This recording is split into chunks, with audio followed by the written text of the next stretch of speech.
কেন পড়াতেছ না তুমি আমার মাইয়ারে? আমার পেটে ব্যথা। কি আবল তাবল বলতেছে ছেলেটা? পেটে ব্যথা, ডাক্তার দেখাও, ওষুধ খাও, 2 দিন আরাম করো। কিন্তু এইটার সাথে আমার মেয়েরে না পড়ানোর সম্পর্কটা কি? আপনি ঠিক হয়েছেন কাকা। ঘটনা হইলো এই ব্যথা তো যেন তেন ব্যথা না। এই ব্যথা যখন উঠে আমার হাত পাও মন সবকিছু জইলা বুড়া সারকার হয়ে যায়। এই ব্যথার কারণে আমার ঘুম হয় না, খাইতে পারি না। এখন আপনি কোন আমি কেমনে প্রাইভেটটা পড়াই কাকা? কি জানি, কিছুই বুঝলাম না। এরকম ব্যথার কথা তো আগে কখনো শুনি নাই। এই যে আজকে শুনলেন কাকা। কাকা 13 দিন যাবত আপনাদের বাড়িতে আমি রেগুলার আসা যাওয়া করতেছি। 13 দিনের ভিতরে যদি আমার ব্যবহারে আপনারা কোনো কষ্ট পেয়ে থাকেন মার্জনা করবে। ঠিক আছে, সমস্যা নাই, যাও।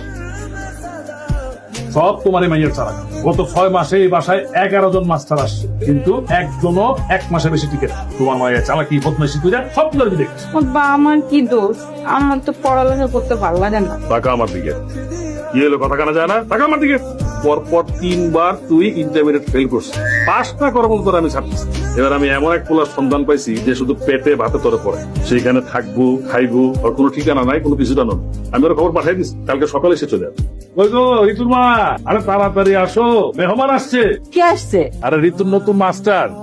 আসসালামু আলাইকুম চাচি। ওয়ালাইকুম আসসালাম। ঋতু, তোর নতুন মাস্টার রায়হান আজকে থেকে এখানে থাকবে, খাবে, ঘুমাবে, বুঝছিস? খুব ভালো ছেলে, ডিগ্রি 2nd ইয়ার। যেমন মাথা তেমন গুণ। ওর শুধু একটাই কাজ, নিজে লেখাপড়া করবে আর তোরে লেখাপড়া করাবে। সালাম দে। আসসালামু আলাইকুম স্যার। ওয়ালাইকুম আসসালাম। ইয়া বাবাজি, তাহলে বাকি কথা পরে বলবো না, তুমি একটু বিশ্রামে যাও। যাও মা, ঘরটা দেখাই দাও।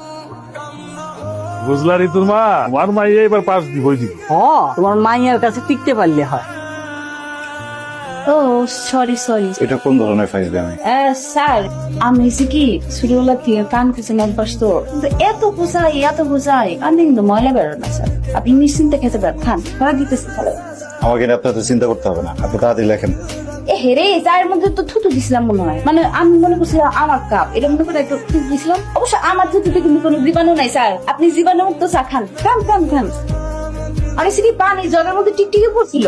আই হায় আব্বা বইতে গেলে সাড়ে করলেন কি আবার বইতে দিতে। স্যার কি কিছু খুঁজতেছেন? বইগুলো কই রাখছেন দেন? আমার বইগুলো আমার দিয়ে দেন। আপনারা যদি না করেন আমি কিন্তু চাচার কাছে গেছি আমার। আরে এত কষ্ট করবেন কেন? ঠিক আছে আপনার কয়ে দিন। ওই যে সামনে দৌড়ে গেলে ওই এই যে সামনে একটা পুষ্কুনি আছে, মানে গিয়ে একটা ডুব দেন, দেখবেন আপনার বইগুলো সাঁতার কাটতেছে।